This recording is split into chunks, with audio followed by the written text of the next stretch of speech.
না মানে একটা গল্প মনে পড়ছে। শিক্ষক ক্লাসে ঢোকার পরে ছাত্রকে জিজ্ঞাসা করছে,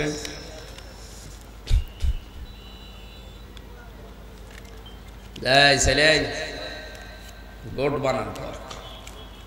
বলছে sir A B C D E F G H I J K L M N O P Q R S T U V W X Y Z. কি করলে? এর ভেতরে আছে, আপনি বানান করে নিন। তো একেবারে সব বলে দিলাম, আপনারা দোয়া করে দিন একবারে, ওয়ারাফা'না লাকা যিকরা। অনেকগুলো মানুষের নাম তো একটু জোরে বলেন আমিন। এনাদের মর্যাদা সম্মান শুধু আমরা দুনিয়া না আখিরাতেও চাই নাকি? ফামান যুহজিহা আনিন নার ওয়া উদখিলাল জান্নাতা ফাকাদ ফাজ। আল্লাহ তাআলা বলেন ওই লোকটার জীবন তো সফল যাকে ৪১ সাল পর্যন্ত ক্ষমতায় বসিয়েছি। বলছে ঠিক। ৪১ সাল কেন, কিয়ামত পর্যন্ত কেউ যদি ক্ষমতায় থাকে আর যদি মরণের পরে জাহান্নামী হয়, ওরে এই ৪১ সাল না, কিয়ামত পর্যন্ত পুরা জীবনই ব্যর্থ। আমার কথার ওজন টের পাচ্ছেন? হ্যাঁ, ফামান যুহজিহা আনিন নার ওয়া উদখিলাল জান্নাতা ফাকাদ ফাজ। যাকে আল্লাহ জাহান্নামের আগুন থেকে মুক্ত করে জান্নাতি বলে ঘোষণা দিয়ে দিয়েছে, এই লোকটার জীবন সফল। আজ অনেকেই বিভিন্ন সময় খেলার কথা বলে যে খেলা হবে, অথচ ফাইনাল খেলা এ শব্দটা কোরআনে আল্লাহ দিয়েছে। তাগাবুন মানে শেষ খেলা, তাগাবুন মানে কি? ফাইনাল খেলা। ইয়াউমা ইয়াজমাউকুম লিয়াউমিল জামি'i যালিকা ইয়াউমুত তাগাবুন। যেদিন মানুষ একত্রিত হবে, জমা হবে হাসরের ময়দানে, ওই দিন হবে মানুষের জীবনের ফাইনাল খেলা। আর এখন যেটা চলছে, আমাল হায়াতুদ দুনিয়া ইল্লা মাতাউল গুরুর। সূরা আলে ইমরানের ১৮৫ নম্বর আয়াতের শেষের দিকে আছে, আল্লাহ পাক বলেন দুনিয়ার জীবনটা খেলাধুলা, রং তামাশা, এটা ছাড়া আর কিচ্ছু না, ধোঁকাবাজি। এটা আপনি একটু বাস্তবতার দিকে তাকিয়ে ভাবেন তো, এসেছিলেন ন্যাংটা অবস্থায়, একটা পোশাকও আমার শরীরে ছিল না, সম্পদ বলতেও আমার দুনিয়ায় কিছুই ছিল না। ৫০, ৬০, ৭০, ৮০, ৯০, ১০০ বছর পরে আবার হয়তো ওইভাবেই চলে যাওয়া লাগবে, খালি গায়ে খালি পায়, একটা স্যান্ডেলও নেওয়া যাবে না। মাঝখানে যে সময় গেল, এটা কিছু সময় আনন্দ ফুর্তি করেই শেষ। অথচ নবীজি জানিয়েছেন দুনিয়া মাজরাতুল আখিরাহ, দুনিয়া হচ্ছে আখিরাতের শস্য ক্ষেত, এখান থেকে যেটা তৈরি করবেন আপনাকে ওইটাই দেওয়া হবে। অনেক মানুষ মনে করে জান্নাত আমার জন্য বানানো আছে। না, পৃথিবীতে আপনি যা করবেন ওইটা দিয়ে একটু আপনার জান্নাত অথবা জাহান্নাম তৈরি হবে। জান্নাত জাহান্নাম তৈরি হয়ে আছে, ওর ভেতরে এখন আপনার কর্ম অনুযায়ী জিনিসপত্র বানানো হবে। বিশ্বনবী হযরত ইব্রাহিম আলাইহিস সালামের সাথে মেরাজে দেখা হয়েছিলেন। ডাক দিয়ে বলে, সন্তান আমার, দুনিয়াতে যাবার পরে উম্মতদেরকে বলবা তারা যেন আখিরাতের ঘর তৈরি করে। নবীজি তাকিয়ে দেখলেন কিছু ফেরেশতারা ২ তলা বিল্ডিং তুলে আর ইট গাঁথে না, বসে আছে। কেউ সুন্দর একটা ভবন তৈরি করেছে, অর্ধেক ছাদ দেয়নি। এই যে এরকম মনে করেন চারিদিকে দেওয়াল দেওয়া হয়নি, দাঁড়িয়ে আছে ফেরেশতারা। বিশ্বনবী জিজ্ঞাসা করলেন হযরত ইব্রাহিম আলাইহিস সালামকে যে এই অবস্থা, ফেরেশতারা কাজ করে না কেন, বসে আছে? হযরত ইব্রাহিম আলাইহিস সালাম এবং জিবরাইল ফেরেশতা মিলে ওই দিন বলেছিলেন, হে আল্লাহর নবী, আপনার এই উম্মতেরা দুনিয়াতে আগে ভালো ভালো কাজ করত, ফেরেশতাদের আগে ইট, সুরকি, বালি, জান্নাতের যে সমস্ত জিনিস লাগে ঘর বানাতে, এগুলো আসতো। সুবহানাল্লাহ বললে একটা ইট হয়তো ফেরেশতাদের হাতে যেত, আলহামদুলিল্লাহ বললে একটা ইট হয়তো যেত। এখন আরো ইবাদত বন্দেগী করে না, ছেড়ে দিয়েছে। ফেরেশতারা এই যে 2 তলা পর্যন্ত বানিয়ে রেখে দিয়েছে, আর বানায় না, কারণ নেকির কাজও পাঠায় না, জান্নাতও হয় না। আপনি একটু ভাবেন, এখন যদি মারা যান, আপনার মনে হয় ছাদ হয়ে আছে, এখনো দেওয়াল দেওয়া হয়নি, এরকম ঘরে যদি আপনাকে আল্লাহ কিয়ামতে প্রবেশ করায়। এই জন্য দুনিয়ার জীবনে আমাদের সময় যেন নষ্ট না হয়। তিরমিজি শরীফের হাদিস, নবীজি বলেন, পৃথিবী থেকে জান্নাতে কোনো মানুষ যদি যেতে পারে, ওর মনের ভেতরে কোনো আফসোস থাকবে না। ওয়ালাকুম ফিহা মা তাশতাহি আনফুসুকুম ওয়ালাকুম ফিহা মা তাদদাউন নুজুলাম মিন গফুরির রহিম।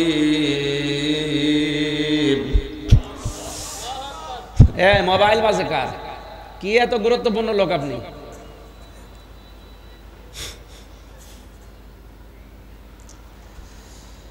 জান্নাতে প্রবেশ করার পরে কোনো আফসোস মানব জীবনে থাকবে না, মানুষের মনের ভেতরে থাকবে না।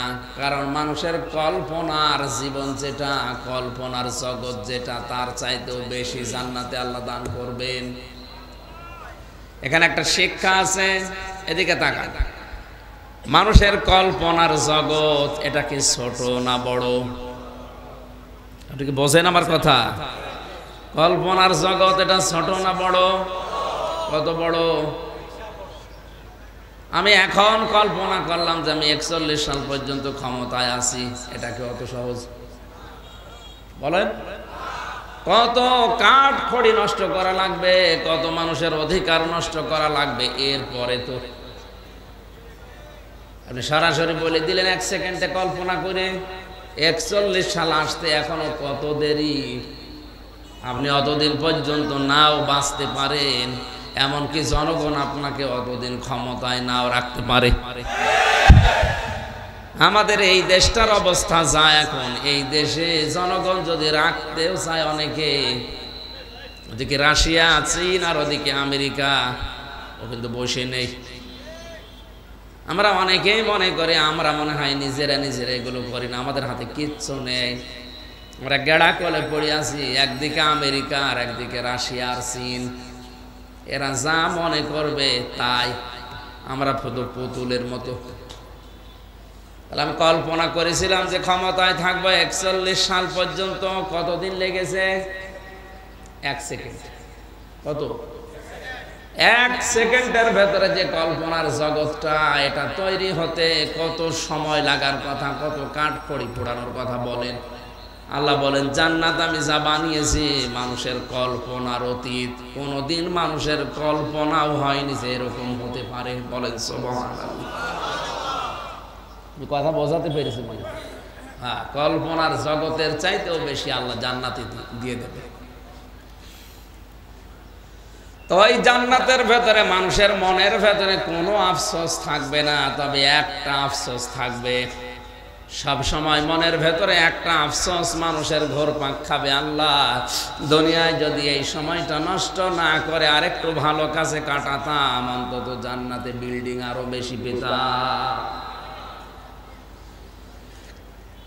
এই জন্য যে মানুষগুলোর জন্য দোয়া করলাম একবারে, অবশ্যই সম্মান মর্যাদা আছে এলাকায়, এই জন্য নাম এখানে দিয়েছে, নাই দিত না।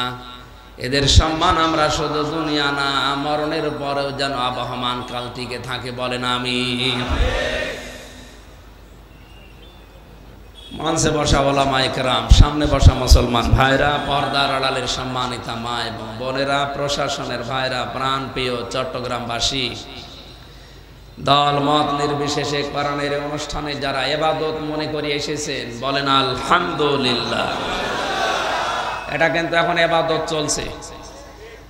আমি তো 3টা বছর ছিলাম ভেতরে, 21, 22, 23, 24-এ। 20 সালে একবার এখানে আসার কথা ছিল, আল্লাহর ওলিরা হয়তো আসতে দেননি, এবার আর বাধা দিয়ে আটকাতে পারেননি। আপনাদের এখানে এসেছিলাম, সাতকানিয়া বাজার পর্যন্ত আসার পরে কারা যেন বলছে না, এই জন্য এখান থেকে ফিরে গিয়েছিলাম। তো এখন তো আর ওই ভয়টা নেই।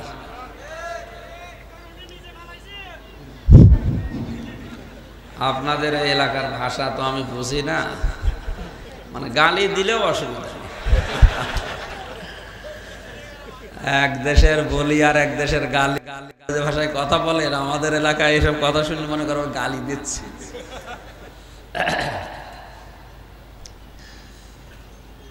হুয়া জিতাবাকুম ওয়া মা জাআলা আলাইকুম ফিদ-দীনি মিন হারাজ। আল্লাহ পাক বলেন, তোমাদেরকে আমি নির্বাচিত করে করে এই ময়দানে এনেছি কোরআন শোনার জন্যে। হাজারো লক্ষ মানুষ এলাকায় বাস করে, সবাইকে তো আমার কোরআনের এই জায়গায় আনি নাই। কারণ যাকে আমি ভালোবাসি, পছন্দ করি, মহব্বত করি, তাকে কোরআনের জ্ঞান দান করি। এটা একটা ক্লাস চলছে কোরআনের। কিসের ক্লাস? এখান থেকে অন্তত 45 মিনিট 1 ঘন্টার ভেতরে যা পাবো ক্লাস আকারে আমি কথা বলবো, আপনারা জবাব দেবেন বোঝার জন্য ছাত্রের মতো। যদি জবাব না দেন আমি মনে করবো আমি কবরস্থানে আছি। জানি বোঝার পরে জবাব দেবেন, আবার না বুঝে জবাব দিয়ে না। এক লোকের ছেলে পরীক্ষায় A+ পেয়েছে, গতকালই চা খাচ্ছিল, একজন এসে বলছে, চাচা আপনার ছেলে A+ পেয়েছে। বলছে ইন্না লিল্লাহি ওয়া ইন্না ইলাইহি রাজিউন। কি বললেন? বলে কি হইল? মারা তো যায়নি, ওই A+ পেয়েছে, আপনি আলহামদুলিল্লাহ বলেন। এই জন্য সজাগ থাকবেন, আমি কখন কোনটা জিজ্ঞাসা করি কোরআন দিয়ে জবাব দেবে। এ মাহফিলটার মর্যাদা আমাদের কাছে এই জন্য বেশি, কারণ কোরআনের মর্যাদা আমার কাছে সবচাইতে বেশি। আল্লাহ পাক বলেন, ওয়াইদ তাআযানা রাব্বুকুম লাইন শাকারতুম লাযিদান্নাকুম ওয়া লাইন কাফারতুম ইন্না আযাবি লাশাদীদ। সূরা ইব্রাহিমের ভেতরে আল্লাহ জানিয়েছেন, আল্লাহ নিজে যেন হ্যান্ড মাইক নিয়ে ঘোষণা দিচ্ছে, একটি ঘোষণা। এ কথা বুঝতেছে? আল্লাহ নিজে যেন মাইক হাতে নিয়ে বলছে একটি ঘোষণা, একটি এলান, আমার বান্দা বান্দিরা শোনো, লাইন শাকারতুম লাযিদান্নাকুম, যদি আমার নিয়ামতের শুকরিয়া আদায় করো আমি আল্লাহ এটা জীবনে আরো বাড়িয়ে দেব। পৃথিবীর যত নিয়ামত আছে আল্লাহর ভাষায় শ্রেষ্ঠ নিয়ামতের নাম কোরআনে কারীম। আমরা এটা মানি কিনা? মানেন? ময়দানের সম্পর্ক আজকে কোরআনের সাথে। এই জন্যে রোদে পুড়ে দুপুর বেলা কাজ বাদ দিয়ে, ঘুম বাদ দিয়ে বসে আছি। কোরআনের বাদে যদি অন্য কারোর সাথে সম্পর্ক থাকতো, জীবন চলে গেলেও আসতাম না। এরকম অনুষ্ঠানের সম্পর্ক যদি মমতাজের সাথে থাকতো, আসতেন? হ্যাঁ আসতো, কিন্তু এই মানুষ আসতো না। এগুলো তো ফার্স্ট ক্লাস। আর ওই সমস্ত অনুষ্ঠানে যারা যায় ওরা থার্ড ক্লাস। এই যে কষ্ট করছে যারা রোদের ভেতরে দাঁড়িয়ে আছে, ওদের সওয়াব কিন্তু ডবল হচ্ছে। কারণ আমরা হাদিস জানি, কোরআন পড়তে গেলে যদি বেঁধে বেঁধে যায় তাহলে ডবল সওয়াব হয়। আমরা আরামে বসে আছি, ওরা রোদের ভেতরে দাঁড়িয়ে বসে আছে। আজকের এই অনুষ্ঠানে সওয়াব আমাদের 10টা হলে ওদের 20টা হবে। এই জন্য যারা কষ্ট পাচ্ছেন, আপনার জীবনে নেকির কাজ বাড়ছে। আমি কথা বলছিলাম শ্রেষ্ঠ নিয়ামত হিসাবে যেহেতু কোরআনকে আমরা মানি, এই জন্য দুনিয়ায় আমাদের যত সময় আছে, যত সম্পদ আছে, যদি কোরআনের জন্য ব্যয় করে যেতে পারি, মরণের পরে ওই সময়ের ওই সম্পদের হিসাব দেওয়া লাগবে না। আমি কথা বোঝাতে পেরেছি? নবীজি বলেন, দুনিয়াতে যদি আল্লাহর কোরআনের জন্য কেউ সময় ব্যয় করে, সম্পদ ব্যয় করে, যতটুকু ব্যয় হবে ওইটার হিসাব কিয়ামতে আল্লাহ নেবে না। জবাব যে কি জিনিস আমরা অনেকে জানি না, এজন্য আমাদের ভেতরে কোনো সেন্স নেই। খলিফাতুল মুসলিমিন হযরত ওমর ইন্তেকালের 12 বছর পরে তিনি আসছিলেন সাদা কাপড় পরে। তার সন্তান আব্দুল্লাহর সাথে স্বপ্নে দেখা, ডাক দিয়ে বলে, আব্বা কোথায় ছিলেন আপনি?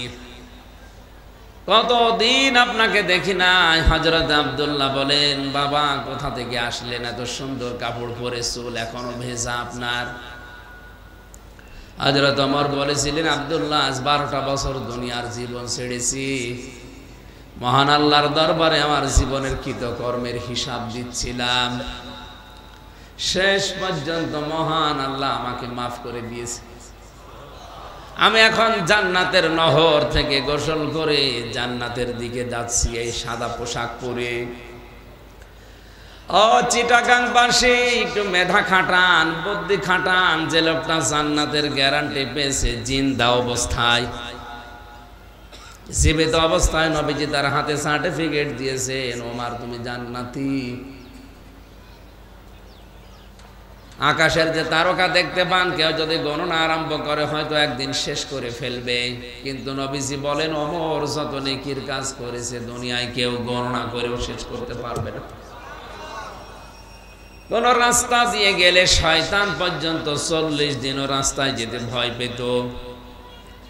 নবীজি জানিয়েছেন আনা খাতামান নাবিয়্যিন আলা নাবিয়্যা বাদি লাকানা ওমর, এই পৃথিবীতে আমি শেষ নবী, আমার পরে কোনো নবী রাসূল আসবে না। যদি কেউ নবী হয় তাহলে ওমর আল্লাহর নবী হয়ে যাবে। এই হাদিস দ্বারা বোঝা যায় হযরত ওমরের ভেতরে যে কোয়ালিটি গুলো ছিল, নবী হওয়ার সব যোগ্যতায় আল্লাহ তাকে দিয়েছিলেন। যেহেতু নবুয়ত শেষ, এই জন্য উনি নবী হতে পারেননি। বলেন কোন দরজার মানুষ তিনি? এত বড় পাওয়ারফুল মানুষও যদি এই অবস্থায় থাকে যে 12টা বছর হিসাব দেওয়ার পরে আল্লাহ তাকে নিজ গুণে মাফ করে দিয়েছে, তাহলে আমাদের হিসাব দিতে কত বছর লাগবে আপনি বলেন? আমাদের পেছনের জীবনে তো এরকম কোনো কিছুই নেই, অথচ তার যে শাসনকাল, তামাম দুনিয়া অবাক হয়ে দেখে হযরত ওমরের শাসন ব্যবস্থা। আমরা অনেকেই নেকির কাজ মনে করি, এই যে সবে বরাত বা নিসফে শাবান চলে গেল, অনেকেই মনে করছে ভাগ্য পরিবর্তনের জন্য এটা বিশাল রাত, যা খাবো যা করবো এই রাতে সারা বছর এরকমই খেতে পারবো। নেকির কাজটা কি বাস্তবে আমরা তাও বুঝি না। কোরআন ওনারাও পড়েছিল ইন্নাল্লাযীনা আমানু ওয়া আমিলুস সালিহাত, পৃথিবীতে যারা ঈমান আনে আর ঈমানের দাবি অনুযায়ী যারা ভালো ভালো কাজ করে, আমলে সালেহ করে, কানাত লাহুম জান্নাতুল ফিরদাউসি নুজুলা, তাদের আপ্যায়নের জন্য মহান আল্লাহ জান্নাতুল ফিরদাউস রেডি করে রেখেছেন। এই আয়াতটা আমরা এখন বাস্তবে যারা এখানে আলেম আছে, যারা জ্ঞানী মানুষ আছে, আমরা যেভাবে বুঝি ওনারা ওইভাবে বোঝেন নাই। ওনারা বুঝেছেন কি করে একটু খেয়াল করেন। খলিফাতুল মুসলিমিন হযরত ওমর তিনিও ভালো কাজ করতেন, নেকির কাজ করতেন, কিন্তু কেমন? কুনতুম খায়রা উম্মাতিন উখরিজাত লিন-নাস, তোমরা শ্রেষ্ঠ জাতি, তোমাদেরকে আমি মানুষের কল্যাণের জন্য বের করেছি।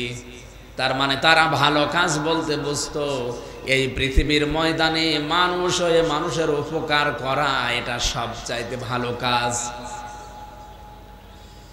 এই নিসফে শাবানে ভাগ্য পরিবর্তনের রজনীতে, মুক্তির রজনীতে শবে বরাত নামে যেটা পালন করেছে চট্টগ্রামবাসী, যদি এভাবে পালন করতেন যে আজকের এই রাতে আমি সিদ্ধান্ত নিলাম আমার টাকা পয়সা আছে, আমার প্রভাব আছে, আমার ক্ষমতা আছে, আমি এইগুলো খাটিয়ে 50টা মানুষের কর্মসংস্থান তৈরি করে দেব।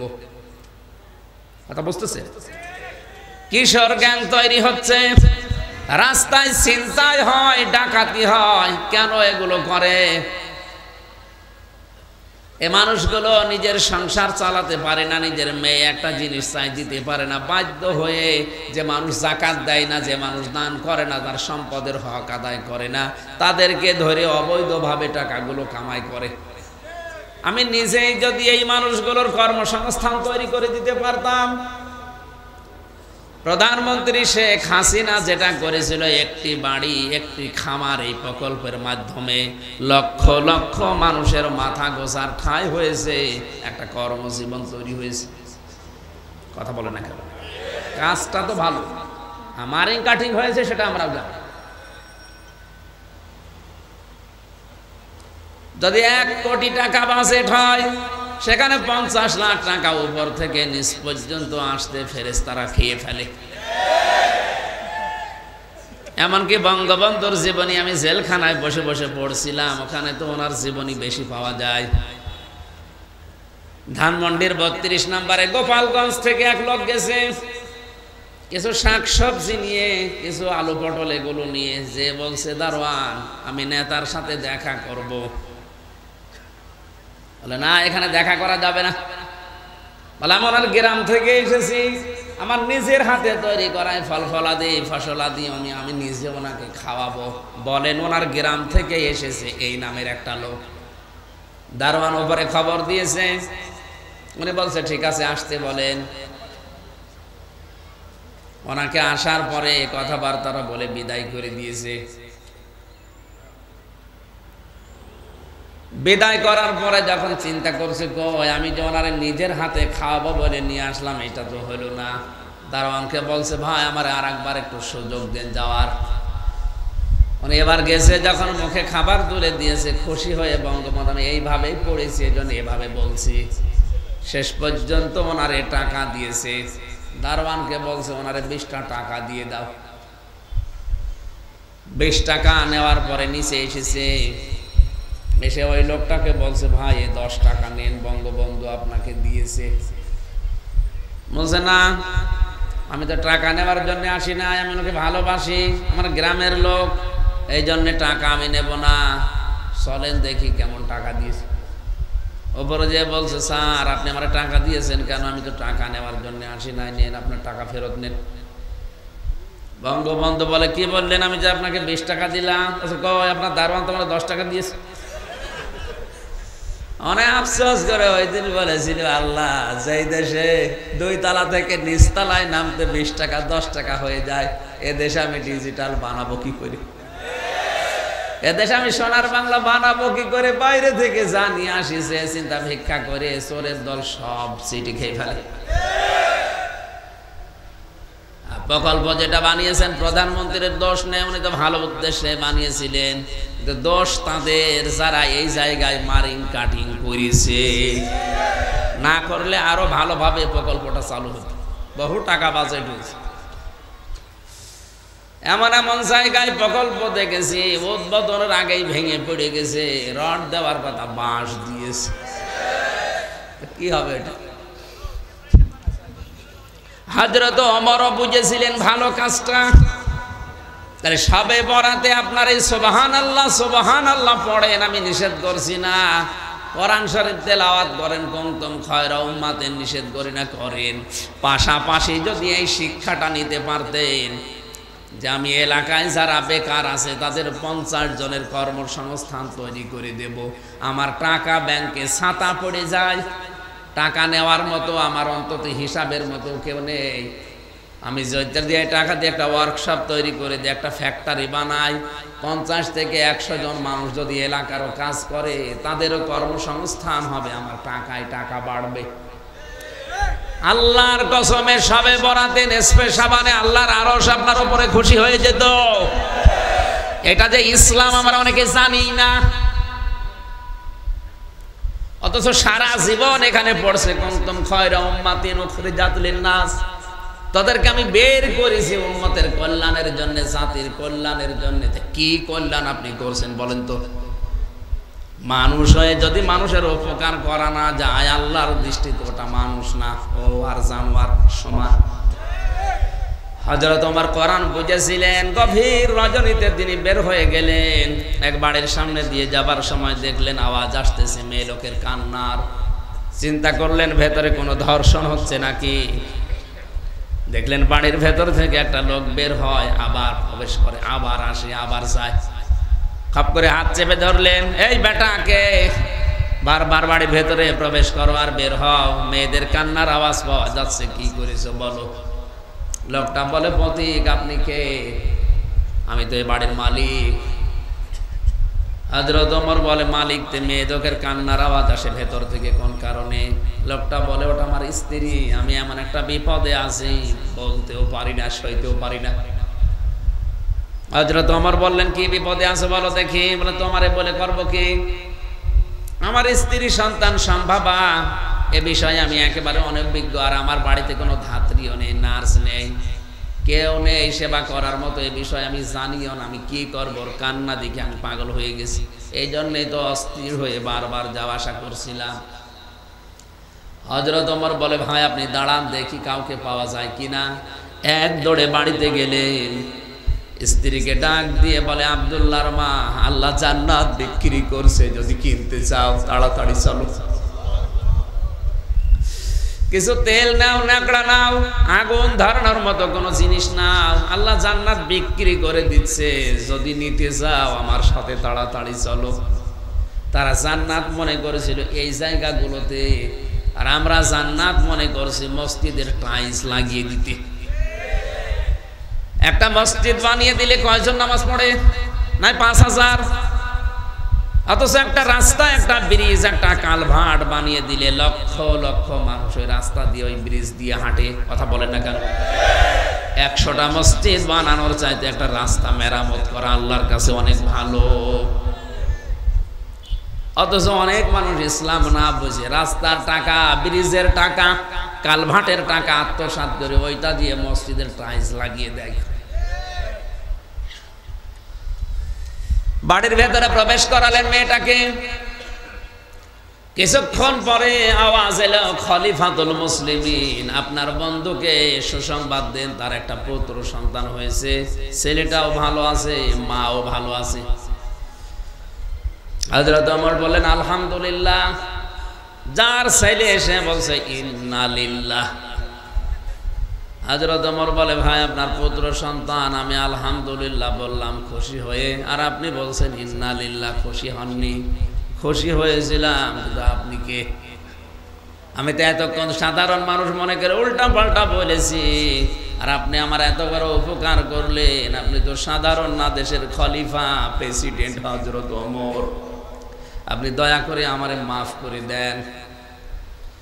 পকেট থেকে কিছু দিরহাম বের করে বললেন, খলিফাতুল মুসলিমিন, আমার জন্য যে কষ্ট করেছেন এটা শোধ দেওয়ার মতো না। তবে যে গরিব মহিলাকে নিয়ে আসলেন রাতের বেলা, যে নার্স, যে ধাত্রীকে নিয়ে এসেছেন, এই মেয়েটাকে এই টাকাগুলো হাদিয়া দিয়েন। হযরত ওমর বলে, ওই মেয়েটাকে টাকা দেওয়া লাগবে না, এটা পেশাদার কোনো নার্স না, সেবিকা, এটা ধাত্রী না, ওইটা আমার নিজের স্ত্রী। বলেন তো, দেশের প্রেসিডেন্ট হয়ে একটা গরিব মানুষের মেয়ে সন্তান সম্ভাবা তার স্ত্রীকে সতীকাগারে গিয়ে ধাত্রীর কাজ করেছে প্রেসিডেন্টের বউ। বাংলাদেশে এমন একটা মেম্বারও পাওয়া যাবে? কত সহজ নেক কাজই আমরা আন্দাজে বুঝি না কিছু। মানুষ হয়ে যদি মানুষের উপকার দুনিয়ায় কেউ না করে, আল্লাহর দৃষ্টিতে ওটা কিন্তু এই সূরা আলে ইমরানের 111 নম্বর আয়াত অনুযায়ী মানুষের ভেতরে পড়ে না। এজন্য আমাদের জীবনের উদ্দেশ্য থাকা লাগবে, আমার দ্বারা অন্তত 5টা মানুষের যেন উপকার হয়, উপকার যদি না হয় যেন ক্ষতি না হয়। আর আমার ধান্দা থাকে সকালবেলা ওঠার পরে কার ক্ষতি করব, কারে বাঁশ দেব, কারে ধরিয়ে দেব, কার নামে মামলা দেব, তার কাছ থেকে টাকা পয়সা, এই কথা বলছেন।